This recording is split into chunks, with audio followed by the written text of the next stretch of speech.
안녕하세요. 저희가 전문의 이영석 원장입니다. 저희가 궁금한 점이 있어서 브리즈망에 대한 질문을 몇 가지 드릴게요. 네. 브리즈망이 관절낭을 일부러 찢어주는 방식이라고 하는데 그게 사실인가요?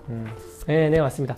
브리즈망은 이 관절낭을 늘려주는 방법인데요. 이것을 고무줄을 늘리는 것과 같다고 생각하시면 됩니다. 자, 쇠 고무줄을 처음에 늘리려면 힘이 많이 들어가죠.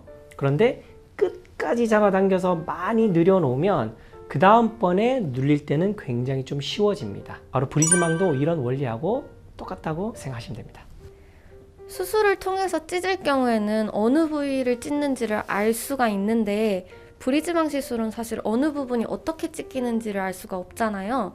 근데 괜찮은 건가요? 괜찮죠?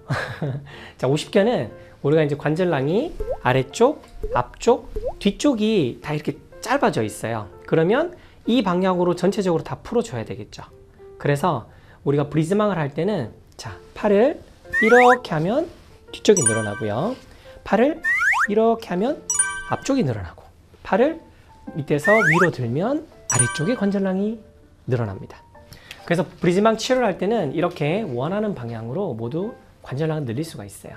자, 이걸 좀 설명을 드리면, 자, 여기 종이가 있는데 이것을 제가 그냥 한번 찢어 보겠습니다. 그러면 이상하게 찢겨지시죠?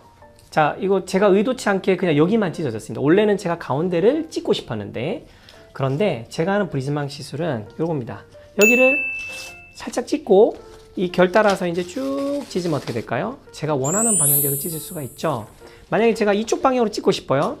이렇게 찢고 이렇게 찢으면 제가 원하는 방향으로 찢을 수가 있습니다. 그래서 많은 분들이 좀 오해하시는 게 브리즈망 하면 여러 방향에서 어떻게 찢어질지 모르니까 불안하다고 생각하시는데 절대 그렇지 않습니다.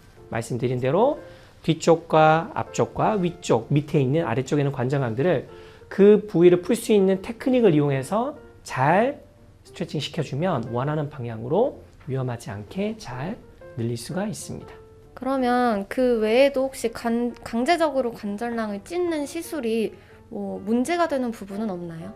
많은 분들이 그냥 강제적으로 찢는다고만 너무 생각을 하세요.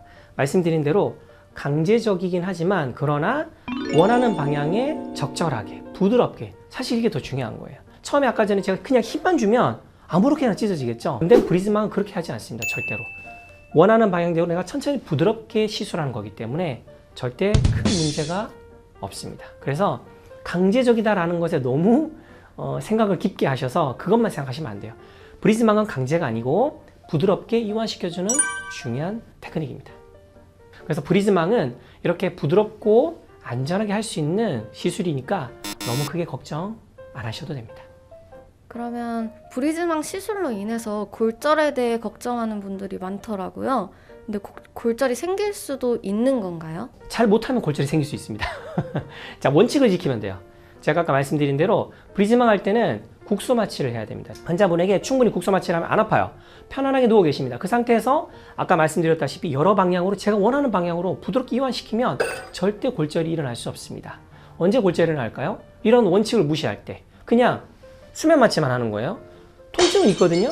그 상태에서 시도를 할 때 환자가 아파서 몸은 반응을 해요. 그렇게 되면 어떻게 되죠? 나는 강제적으로 하려고 하고 환자는 버티려고 하고 그러다 보면 어떻게 해? 골절이 일어날 수가 있는 거예요. 그래서 브리즈망은 절대적으로 안전한 시술입니다. 간혹 그거를 잘 못하기 때문에 골절을 강조하는 분들도 있어요.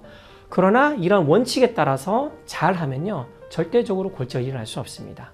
그러면은 시술 후에 통증을 느끼시는 분이 많은가요? 그리고 통증은 어느 정도라고 생각하면 될까요? 브리즈망 시술은 첫 번째 말씀드린 대로 국소 마취를 하죠. 하고 나면 아프지 않습니다. 자, 그런데 마취는 보통 한 6시간에서 8시간 정도 마취 시간이 있어요. 그것이 풀리면 서서히 풀리면 조금씩 불편한 느낌이 들어요. 왜냐면 여러분 혹시 뭐 다리 찢기를 해본다고 연습해 본 적 있으세요? 자, 다리 찢기를 자꾸 하다 보면 어떻게 돼요? 뻐근한 느낌 들고 다음날 되면 좀 무리하면 어떻게 되죠? 약간 좀 뻐근한 느낌 들죠? 그 정도 느낌입니다. 그래서 통증에 대해서 너무 염려하기보다는 시술하고 나서 내가 더 이상 통증 없이 운동 부위가 좋아지게 회복하는 것을 생각한다면 전혀 그거는 걱정하지 않으셔도 되는 통증이라고 생각을 합니다.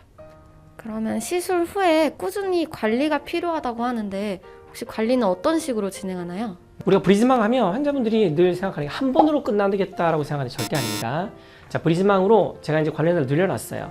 늘려놓는데 우리 몸은 또 어떻게 되겠습니까? 다시 탄력성이 있기 때문에 다시 이렇게 줄어들려고 애를 씁니다. 그래서 매일매일 이렇게 스트레칭하는 게 굉장히 중요합니다. 많은 분들이 한 번으로 자꾸 끝내려고 하는데, 자, 여러분 저도 질문하고 싶어요. 공부 한 번으로 됩니까? 어느 일이든 한 번으로 되세요? 저 한 번으로 된다면 얼마나 행복하겠습니까? 그러나 세상 모든 이치가 똑같은 것 같아요. 한 번으로 절대 되지 않습니다. 그래서 해놓은 것을 잘 유지하는 게 굉장히 중요한 거예요. 그래서 제일 중요한 것이 바로 스트레칭입니다. 아침, 점심, 저녁 틈 나는 대로 지속적으로 해서 늘어난 관절량이 잘 유지가 될 수 있도록 하는 것이 제일 중요합니다. 그러면 브리즈망 시술에 있어서 이영석 원장님만의 특별한 노하우가 있을까요? 아, 당연히 있죠. 자, 우리가 시술이라는 거는 의사의 노하우가 특별히 필요한 것 같습니다. 적절하게 부드럽게 이렇게 찢어지면 내가 원하는 방향으로 다 찢을 수 있고 안전하게, 그리고 앞쪽과 뒤쪽과 위쪽 모든 방향으로 다 관절량을 늘릴 수가 있습니다. 그래서 너무 아팠어요, 너무 무서웠어요, 뭐 왜 이렇게 아픈가요, 막 이런 여러 가지 이제 브리즈망 이후에 그런 글들을 보게 되는데 제 입장에서는 좀 이해가 안 되더라고요. 그만큼 의사의 테크닉이 굉장히 중요한 것 같습니다. 그래서 저는 저만의 여러 가지 환자분들 치료하다 보니까 그런 방식으로 좀 안전하고 부드럽게 할 수 있는 테크닉이 있기 때문에 아마 저에게 오신다면 그런 거는 걱정하지 않고 잘 치료받을 수 있을 것 같습니다. 지금 말씀해주신 거 들어보니까 환자분에 대한 마음이 되게 각별하신 것 같은데 마지막으로 오십견으로 인해 고통받고 계신 많은 분들에게 한마디 부탁드립니다. 자, 오십견을 제가 진료하다 보면 환자분들이 오십견이 이제 환자분이 진단명을 알고 계시더라고요. 자기가 오십견이라고. 근데 오십견이 병이 어떻게 되는 과정, 그리고 이게 놔두면 어떤 일이 벌어지는 거에 대해서는 사실 잘 설명을 못 들으셨더라고요. 그냥 무조건 운동만 하라고, 아픈데 운동하라고 하니까 너무 환자분들 힘들어 하시는 거예요. 여러분, 오십견은 그냥 저절로 좋아지는 병이 절대 아닙니다. 우리 몸이라는 거는 오래되면 오래될수록 처음에 어깨에서부터 시작했던 문제들이 여러 가지 문제들이 다 발생을 하게 됩니다. 그래서 여러분, 오십견이 왔다면 보다 더 적극적으로 검색도 해보시고 어떤 과정이 있는지, 또 어떤 게 힘든지, 그래서 어떻게 하면 좀 빨리 나을 수 있을지를 생각해 보시고 그렇게 적극적으로 치료하셨으면 좋겠습니다. 네, 감사합니다. 고생하셨습니다. 네. 인터뷰 여기서 마치도록 하겠습니다.